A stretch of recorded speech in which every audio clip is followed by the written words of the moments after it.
Soulmates, plenty to talk about as always on this Thursday. We're going to be talking about the bishop who's now accused of real estate fraud and the partnership between Howard University and PNC Bank that will benefit students. Welcome you to FOXSOUL's Black Report. I'm Courtney Hicks. And I'm Nicordelai Corte, plus Brittany Griner showing her support of trans athletes and how Derby Diversity Week is giving us a seat at the table.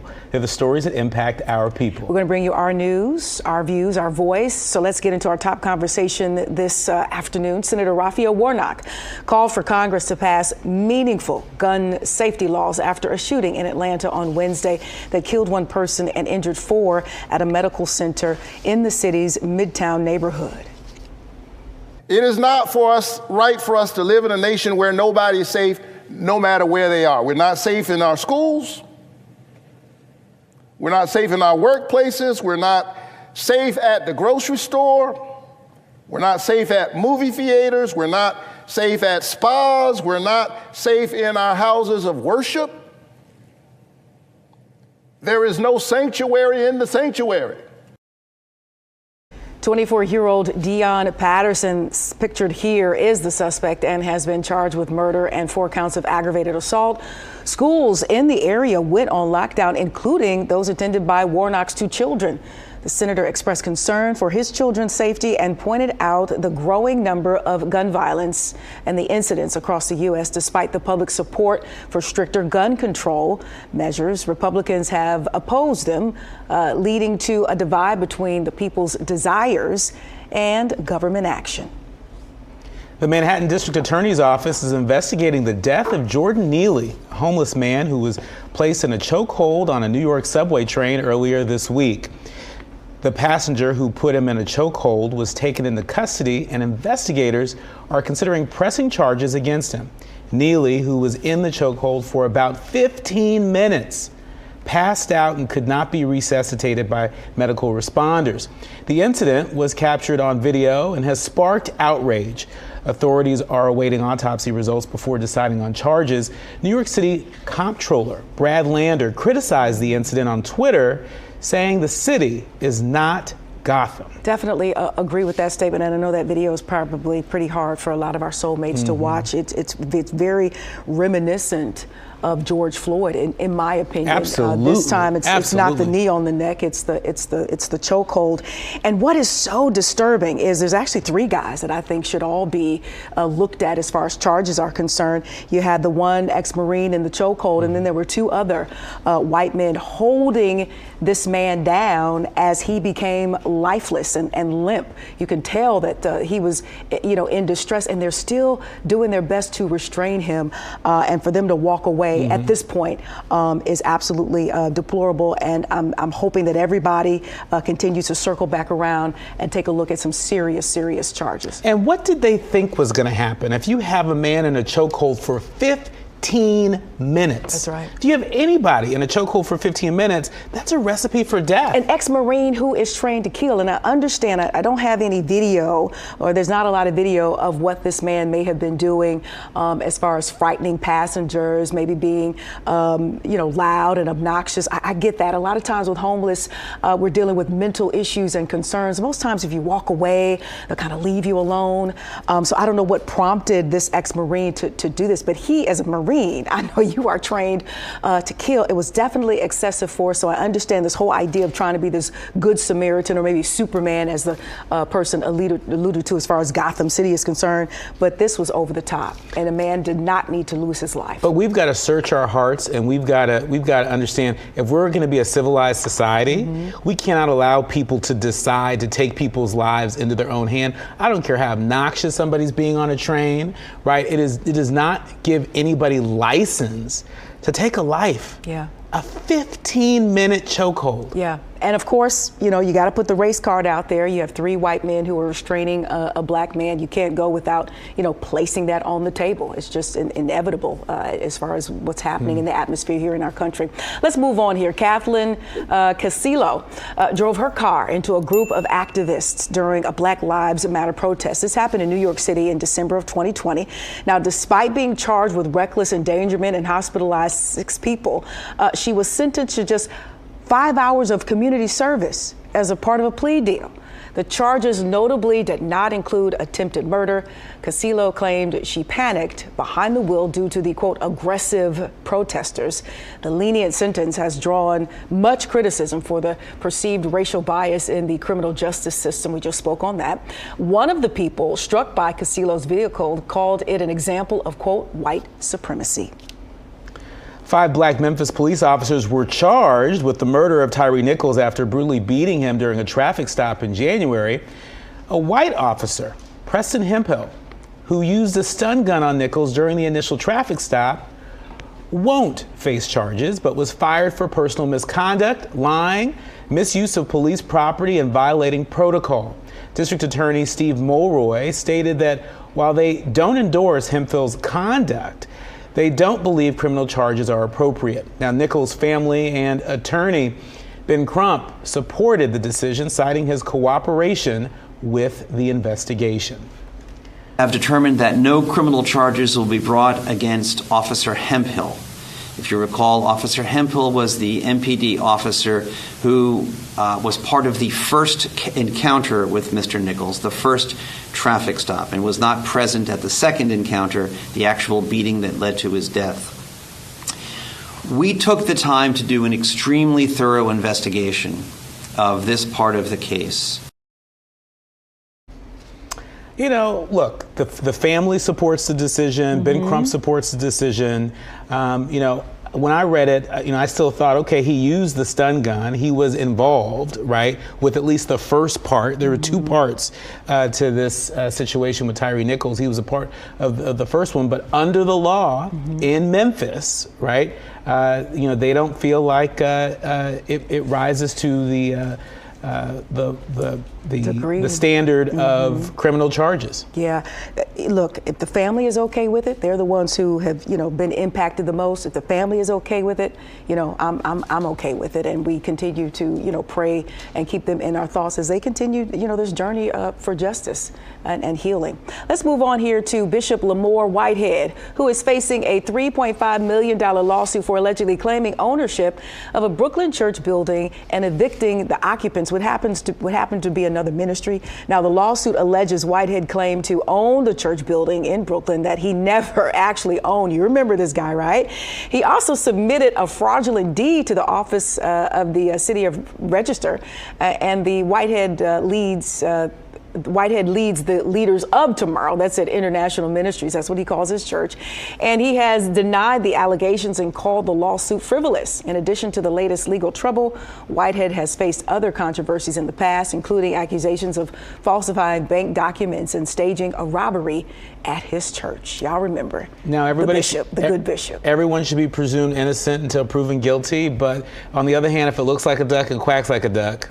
Yeah, and the streets have been talking even before the robbery, aired live on social media. Once that did, it kind of opened up that whole dialogue about this guy being kind of dirty from jump, and the lifestyle and how lavish it was and how braggadocious him and his wife were across social media. So, no surprise that these charges, these allegations continue.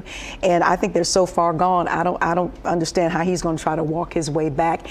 And how do you become can you be a bishop? Can I be a bishop? Who gets to be a bishop? That's the credibility. You got to trust and verify. Yes, you do. And who also tries to steal a church? He did. Who allegedly falsifies a deed? Yeah. Say, hey, I own this. 30-day notice. Get out. And put that church out of the church. Who does that? Right. Who does that? It's crazy. Well, sad news as American sprinter and long jumper Tori Bowie, a 3-time Olympic medalist and 2-time world champion, passed away at 32 years old. Her agent confirmed her death, saying that Bowie was found dead at her home in Florida, and the cause of death is yet unknown. Bowie won gold in the 4x1 meter relay, silver in the 100 meter, and bronze in the 200 meter at the 2016 Rio Olympics, as well as 2 gold medals at the 2017 World Championships. She was also a 3-time All-American at the University of Southern Mississippi. Her last official competition was in June 2022.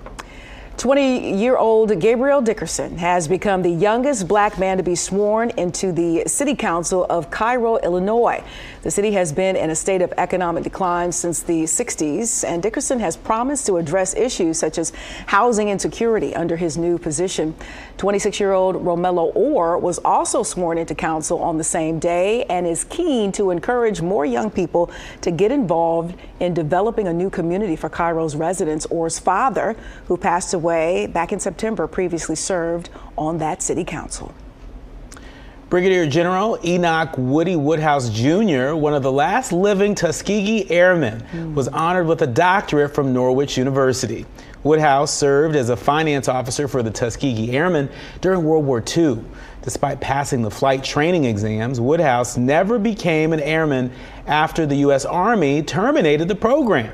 The Tuskegee Airmen pilot program graduated its first class in 1942. It is never too late, and it's good to see, this man and a lot of the folks that we've talked about, get their just due. Better late than never. Yeah. Yeah, absolutely. And Norwich University, they are a preeminent military school, and so it means a lot for them to honor him in this way with a doctorate. This guy, talks about how they didn't write checks back in that day. He paid in cash. Yeah. And, he talked about how blacks were told, and it was publicized, that they lacked intelligence, right? Yeah. And so from 1942 to the present, he has seen a lot of change, particularly in our military. And so it's great to see him being recognized and really overcoming the odds of serving in a military that wasn't checking for us. And look at how, the last couple of stories we just tapped into, look at how it spans generationally speaking. We have this man getting his just due, and then these two young men in Cairo, Illinois,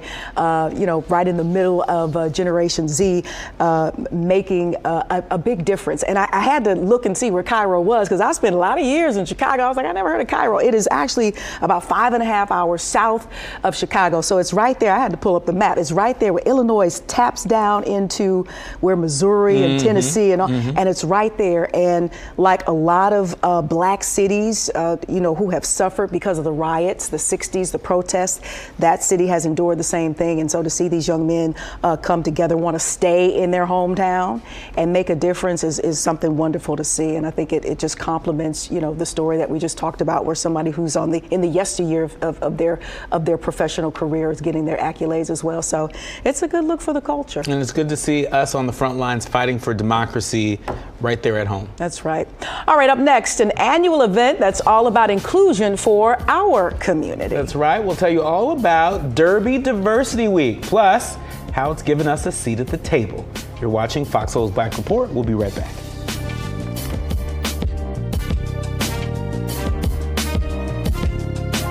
Welcome back to FOXSOUL's Black Report. Well, the Kentucky Derby is set for this weekend, and this year also marks the 6th year for Derby Diversity Week. That's right. Now, the goal of the week is to increase awareness around diversity and establish equity for all. Here to discuss Derby Diversity Week is one of this year's participants, Michael Blake, founder of Atlas Strategy Group and president of Next Level Sports and Entertainment. We want to welcome you.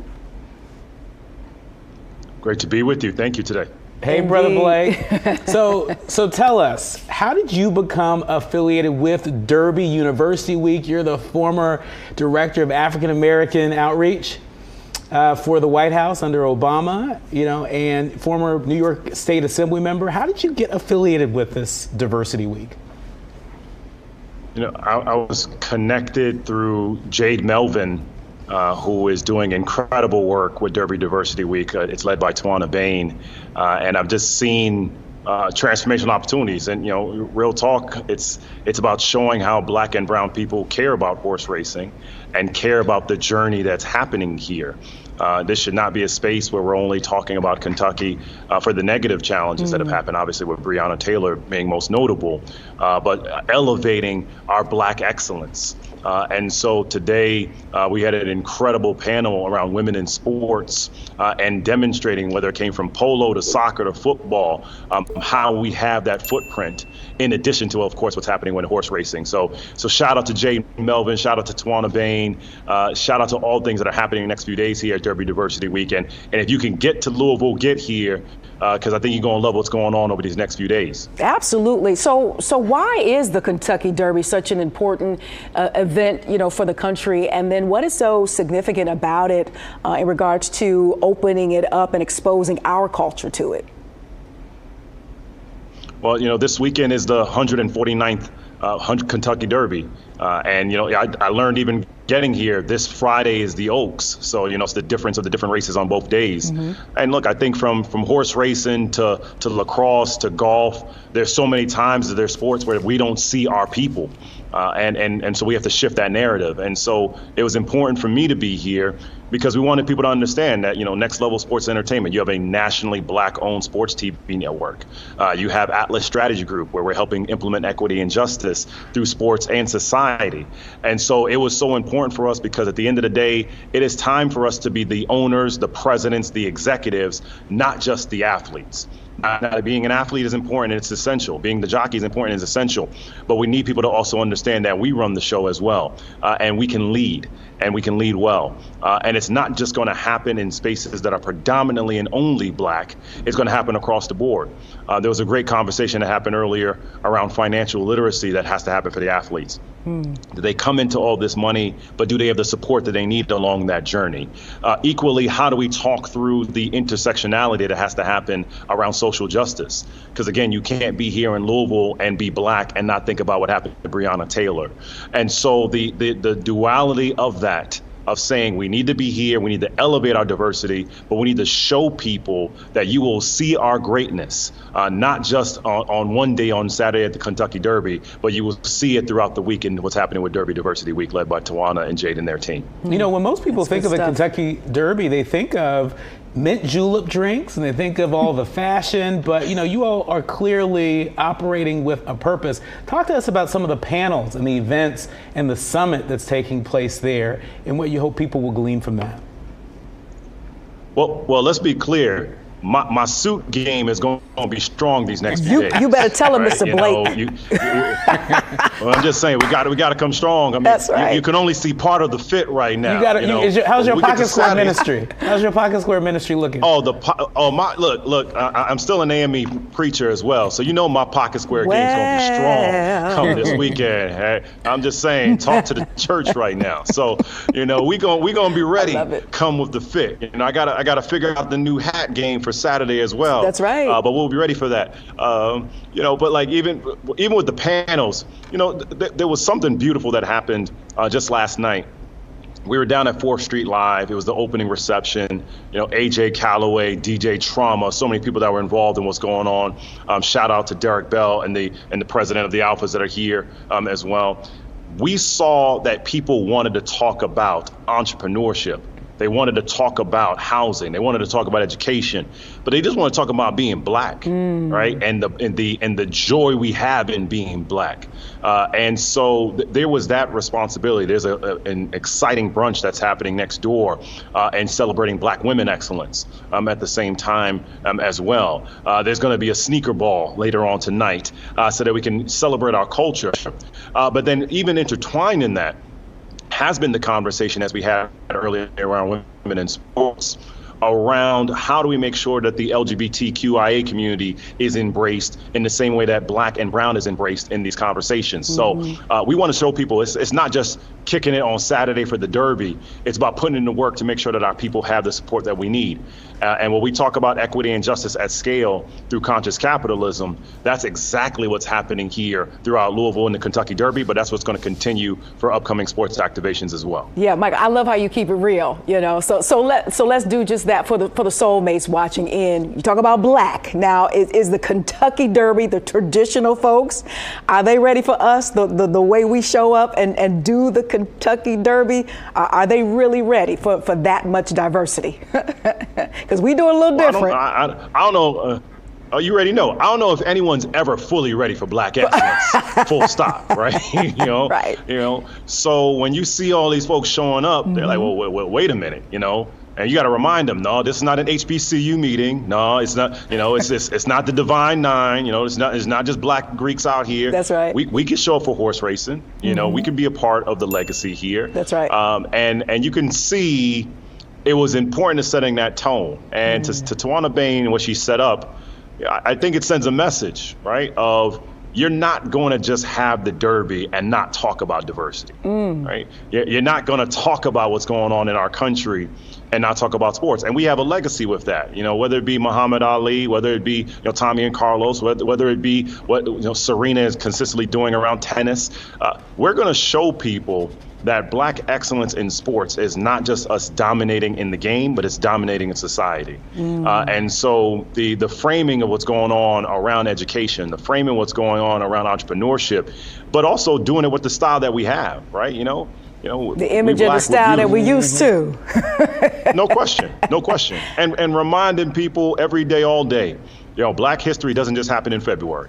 Right. Well, speaking of Black history, we know that Black history has been under attack across the country. Diversity, equity, and inclusion programs have been under attack and rolled back. Why is DEI so important? Why are DEI efforts, particularly with the Kentucky Derby, in this particular moment in U.S. history, why is what you're doing so incredibly important as a symbol to the country during these really challenging times?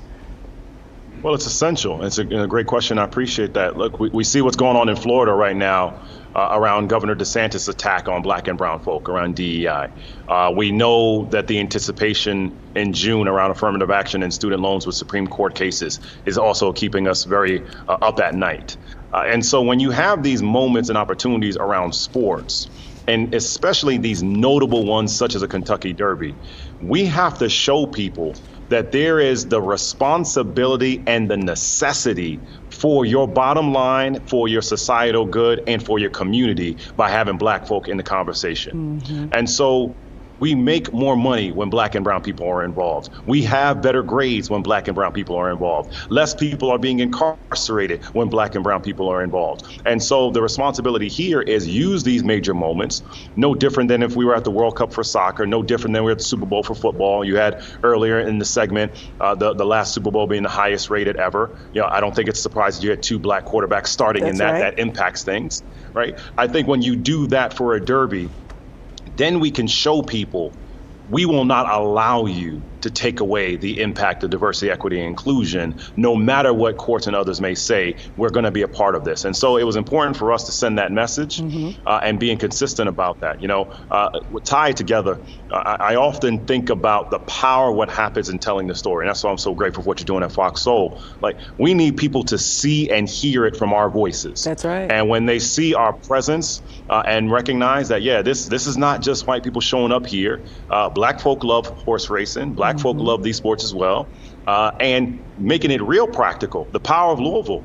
If you're going to be here in Louisville, go check out the Ali Center. That's right. Understand that what's going on, so we can really appreciate the greater good of what happens with Black excellence. Absolutely. Amen. We believe you are a preacher. We believe it. Yeah, Michael Blake with Derby Diversity Week. Thank you so much for joining us. I am need to see you on my feed. I got to see how you coming. The hat, the suit, the pocket square. We got to check you out, man. Thanks so much for joining us today. We'll be looking. We'll definitely have you back, You're going to be looking for me. I will. Follow me on IG. You're going to see the fit on Saturday. We'll be ready. Don't play. Don't play. Have a good one, Michael. Thanks so much. Be safe down there in Kentucky. Yep. Take care. Thank you. All righty. Let's continue to talk about the Derby as more history is being made in terms of ownership. Now, that's important. Joy Taylor, the co-host of FS1's Speak, is the only Black woman to lead on a sports opinion show. And now she is minority owner of the 3-year-old colt Jace's Road, which is heading to Churchill for the annual Kentucky Derby. That's it. She says she's so honored to be a part of this historical moment. It is so very meaningful to have ownership and equity in a horse. Brittany Griner is taking her support of trans athletes to a whole nother level. The WNBA superstar says she supports the inclusion of transgender athletes and says she'll be more vocal on trans people participating in sports. She made the supportive comments during a press conference this week while at training camp for her new team, the Phoenix Mercury. She ended her comments by saying, quote, "It's a crime to ban trans people from competing with biological women in sports. And she looked fantastic on the red carpet with her wife. This week's past Meta Gala representing. Yeah. And it's just good to see her back, back to life, back to her life after what she has endured. And it was just really good to see. And the warm embrace. I mean, she was also at the White House Correspondents' Center as well. And that's so right, she's that you sort of attended. making her rounds. And then she, went right back to Arizona to training camp, right? Because she's about her business. But it's great to see her not exercising any restraint in making her voice known on some of the biggest issues of our time, particularly impacting Black folks, impacting LGBTQ folks, and impacting folks overseas that are wrongly detained. And speaking of an impact, going back to the Kentucky Derby, we didn't get a chance to get it in with Michael Blake, who's with the Diversity Week crew, but go to KentuckyDerby.com. You will see a page dedicated to the legacy of Black jocks and their impact, the impact Black horsemen had, starting in the late 1800s, 1875 to be exact. There were like 15 Black jockeys. Out of those 15, 11 of them won titles. It is absolutely fascinating. They have them listed individually and their stories and what they had to go through and what they were able to overcome. So when you talk about already being anchored in some of these events and sporting, that don't necessarily sometimes swing around and cater to us, all you gotta do is dig. You don't even have to dig that deep to see that we've already been there. And it's a really great reminder for all of our soulmates, because when I think of the Kentucky Derby, I think of a very historically white event, right? I don't think of Black people as playing sort of an outsized role or being a part of that history. And so thank you for pointing that out. It was built on the backs of Black horsemen. Go to the history. It's KentuckyDerby.com. They have a whole page of the legacy of Black horsemen. Another reason why we've got to know our history. That's right. Because so many of them trying to erase That's it, right. trying to ban books and stuff. I'm a documentary just freak, so anything that comes out or anything I can tap into. So I saw something like that years and years ago. Yeah, indeed. All right, still ahead, the work they're doing is beyond impactful, and 15 years of awareness. That's right. We'll have the ladies from Black and Missing to discuss all the work that they've done and continue to do. You're watching Fox Soul's Black Report. We'll be right back.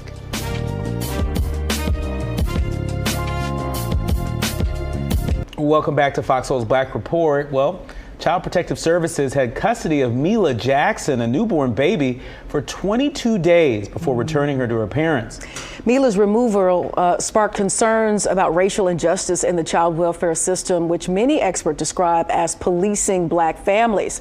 Black children, who make up a minority of the population, have the largest percentage of its population in foster care. False reports of abuse and neglect are common, and the system often lumps neglect and poverty into the same category. That's right. Advocates are pushing for a radically different approach and the dismantling of the current system. It is good to see that baby is back with her family after they did all the right things with deciding to have a home birth. Yeah, and they had no reason to take her. That's right.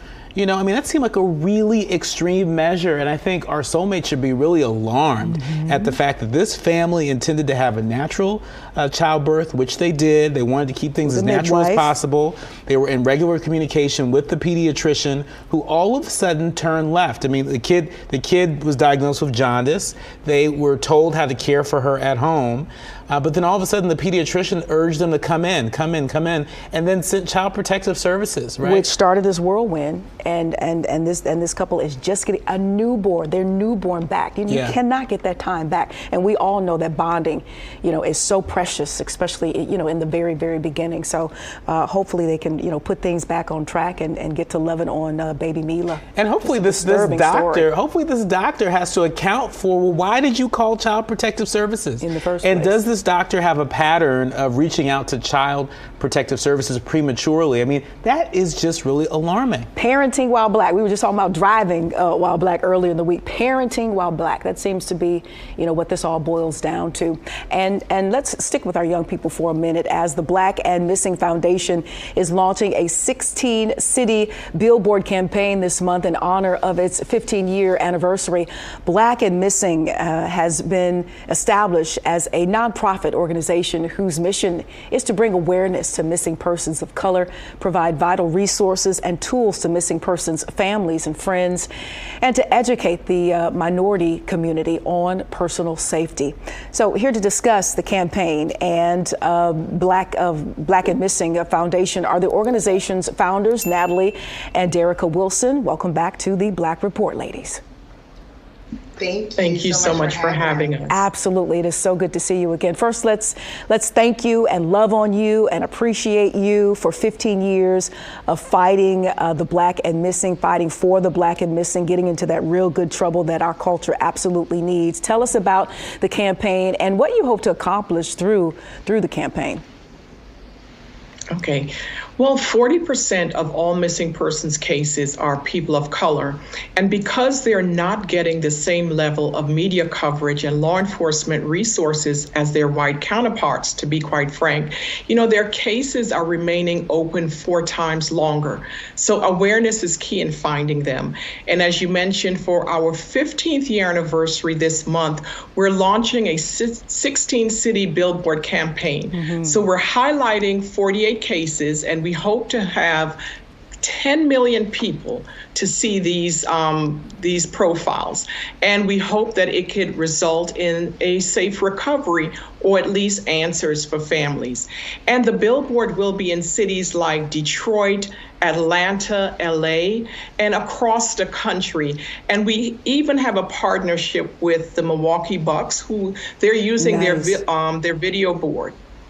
Very, very nice.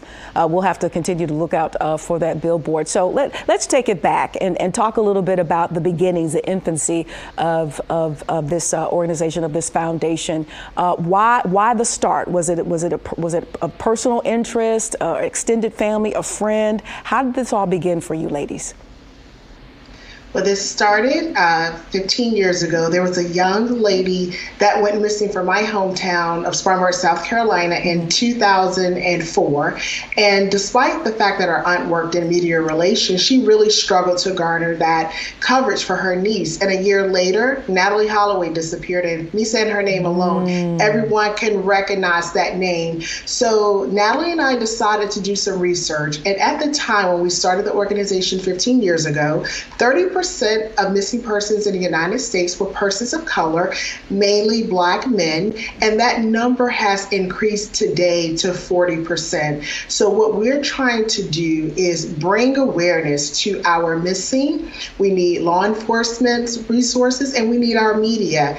And at the end of the day, we need our community so we can help find and bring our missing home. Sure. And so what are some of the common or specific causes as to why we go missing? And then, what should or shouldn't people do when they think they've encountered someone who has been reported missing? That area is kind of gray. Do you report? Do you don't report? Do you have to wait it out? Help us out with that.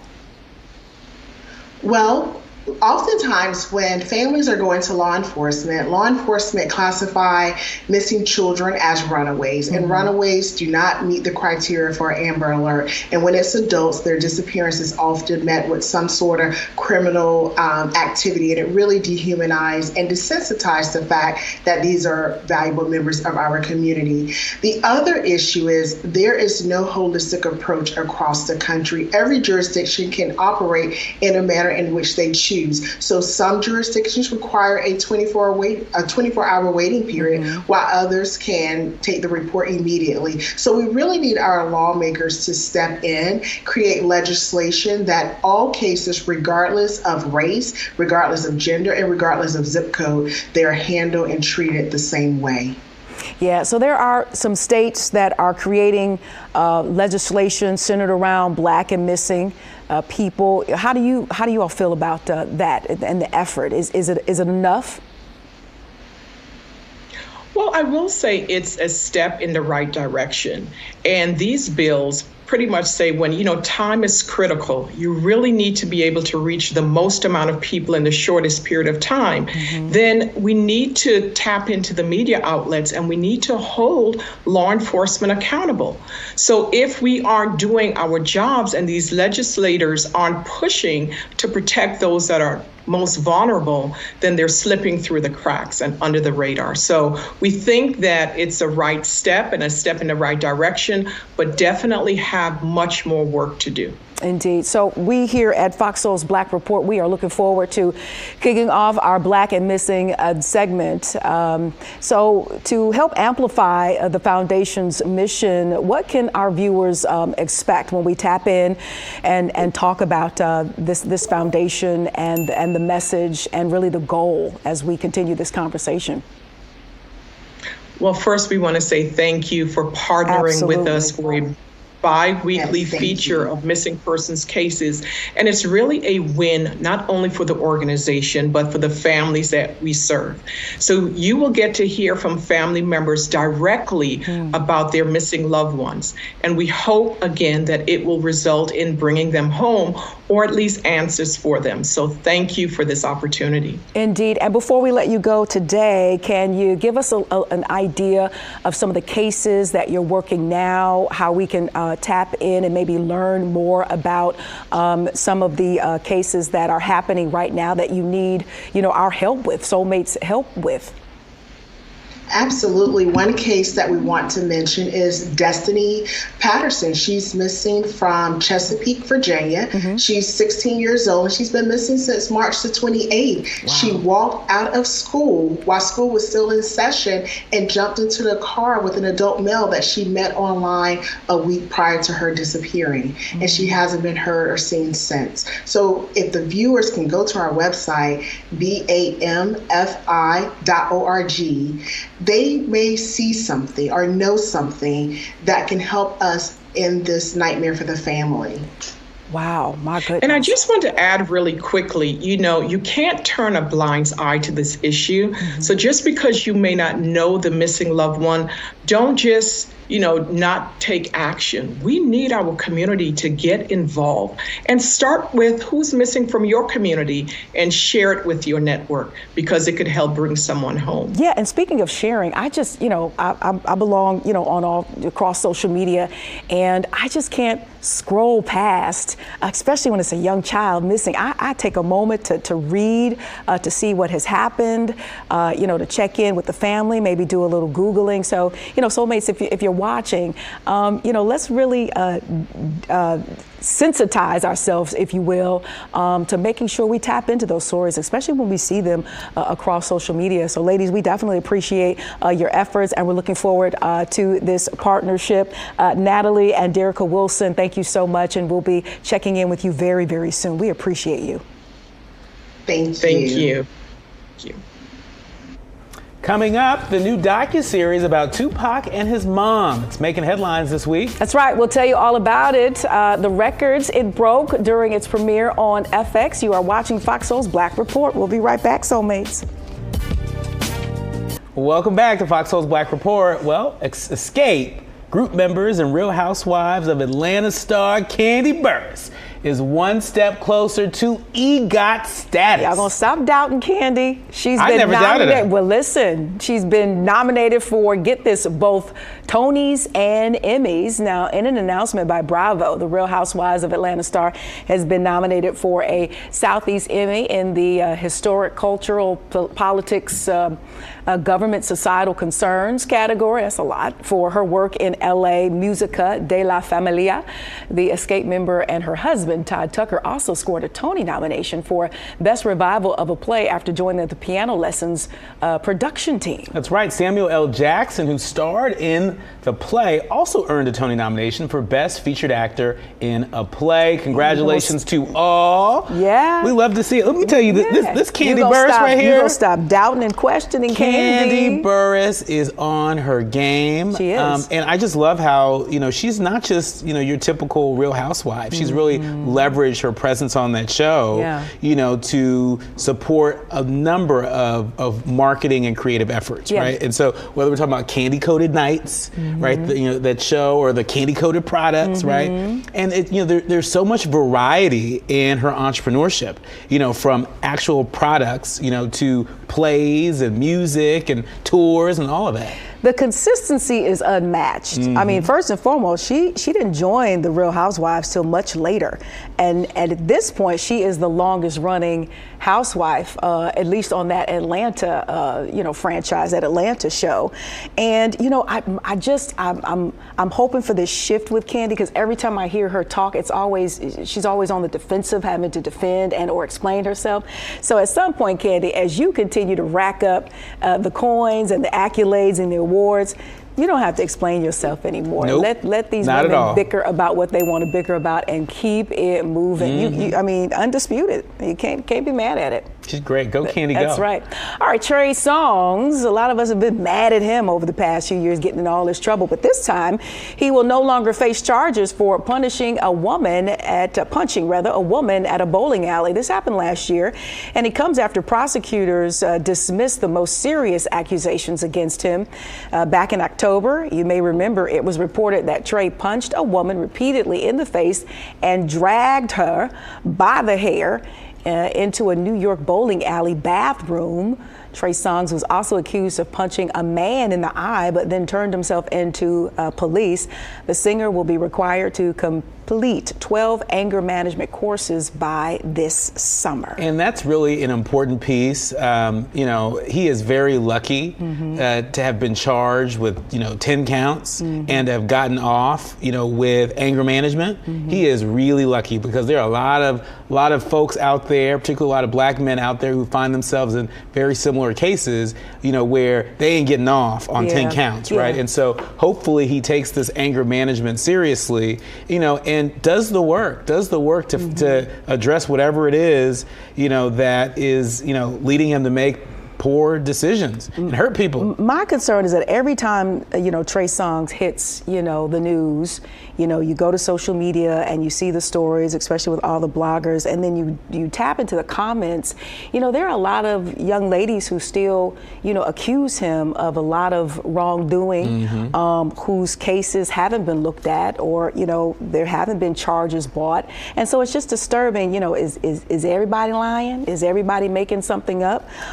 So, I'm hoping, with him being able to skate by this situation and really kind of like with a slap on the wrist, that he redirect and shift his paradigm a little bit and stick to the music and cool out on the ladies a little bit and really focus in on his career. I mean, I don't know if everybody could be lying if he did get mandated anger management from the court. And so that says that there's at least a little bit of smoke out there. I'm just saying, there's just been a lot of stories. Every time he comes around in that news cycle, you hear more and more. So that's unfortunate. I know you're innocent until proven guilty, but sometimes you just want to minimize the talk. That's right. Yeah, that's right. Well, speaking of the talk, the highly anticipated FX Tupac Shakur docuseries Dear Mama broke records as it's the most watched premiere for an FX unscripted series.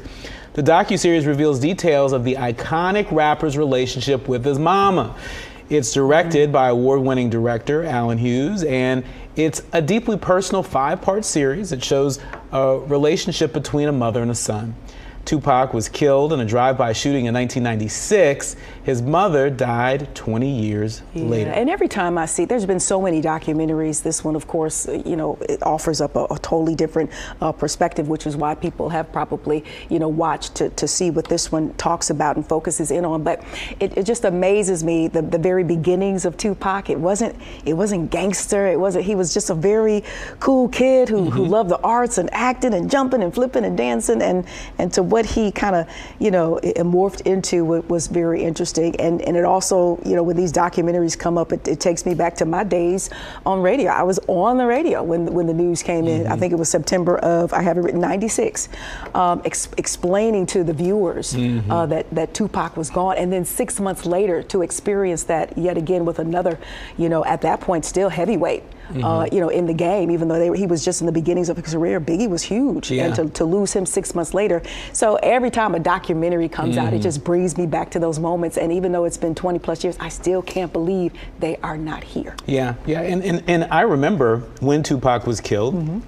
I remember when the song Dear Mama was released, and it was a hit. And what a tribute to Tupac his mother, their relationship as we're, only a week away or a few weeks away from Mother's Day. Yeah. What a moving tribute to this mother and son. Tupac was one of a kind. He was one of a kind, and the fact that his music continues to be relevant, his life continues to be relevant, even in death, it says a lot about how he lived. Indeed. And his art. All right. We made history at this year's Super Bowl game, and it was the most watched telecast in the U.S. This year's game was the first to ever feature 2 black quarterbacks and a black halftime performer. Now, according to new Nielsen data, 115.1 million viewers tuned in to watch the game between the Kansas City Chiefs and the Philadelphia Eagles. But the NFL was like, hold on a minute, because 113 million viewers was the original reported number. And apparently the NFL found a mistake with how Nielsen accounted for some of those viewers, crediting the NFL network instead of the Fox network, which the game was viewed on. Viewership was up 2% from last year's Super Bowl, which had 112.3 viewers. There's always something to it, but they got it right. That's very significant. 112 to 115, you got to count everybody in there. It's very significant, especially considering the accusations of racial injustice in the NFL. Remember Coach Flores, who still has a case that's pending against the NFL alleging discrimination in terms of opportunities related to coaching. Remember when Colin Kaepernick took a knee, and a lot of people took sides on that. And so what a difference it makes, having black entertainers and perform during the halftime show and the beginning of the show. Remember Cheryl Lee Ralph performed Lift Every Voice. And also, remember having 2 black quarterbacks. That's something that we haven't really seen before. And so you put all this stuff together in addition to Jay-Z, who's been sort of a senior advisor to the NFL. It's really a testament, to the power of black entertainers to sort of make it safe and cool again to lean into the NFL. Yeah, and Nielsen, they've had to often sometimes explain themselves as to how they measure, black viewers and Hispanic viewers and how much they include us, in those pools, seeing as though we are the ones who take it in, we are the ones watching and creating a lot of this content. So I know there's been in the past conversations as to how Nielsen goes about, coming up with these numbers, and good for the NFL to say, hey, we know, we can feel based upon our stats and numbers, there were a lot more people watching this historic Super Bowl with these 2 black quarterbacks, a black performer, and all of the Showtime or pre Super Bowl activity. And I'm good that the real numbers got out there. I think the next big question is, since there are so many people watching, so what you gonna do about these issues around opportunities for more black coaches, opportunities for more black quarterbacks, opportunities for more black vendors, for more black ownership, right? And so it's not enough to celebrate the fact that there are more people watching the Super Bowl than ever. The question is, what's the NFL going to do to make sure that, there's more opportunity and not less for those of us who are watching? Hire Usher to do the Super Bowl halftime next year. And make sure that more of those teams get into black ownership. Just saying. Up next, it's our favorite segment, Black Excellence. We'll tell you all about the partnerships Howard University has in the works to benefit students. It's FOXSOUL's Black Report on the way. That's right, we want more ownership. Howard University selects Ben Vinson III as the 18th president. A presidential search committee selected Vinson after conducting a year-long search. The Board of Trustees unanimously voted to hire Vinson, who is a historian of the African diaspora, with a focus on blacks in Latin America. Howard officials believe that his leadership will strengthen the university's legacy by being a powerful thought leader on issues of global significance that puts the voices and experience of students, faculty, staff, and alumni right there at the center. Yeah, he's currently a provost and executive vice president at Case Western Reserve University in Cleveland. I know all the Bisons are celebrating Yeah. It's a pretty big win for Howard. Yeah, and listen, he is inheriting, if you will, a great institution. We talk about Howard often. It's the mecca. It's one of the more prominent, very popular HBCUs. But I'm sure he's also inheriting some issues that he's going to have to address and hopefully solve. I quite often ask, are the students okay? I mean, not too long ago, they were very concerned and upset about their, living conditions and things of that nature. So I'm sure there's other things on the other side of the docket, if you will, that he's going to have to address. So we wish him the best. More affordable housing and better housing for students. That'd be a great place to start. All right. So from D.C. right up the way to Baltimore, Morgan State, and Howard University are teaming up with PNC Foundation for Black Business Hub to help expand Black-owned businesses. That's right. It's a new business hub and pop-up market created to encourage students to display from the ground up business skills and resources that can level the playing field for potential Black business owners. School officials say the collaboration will have a long-term effect on Blacks in the business space and the overall community. The PNC Foundation will host its conference for Black entrepreneurship from June 14th through the 16th in Washington, D.C. All right. Yeah.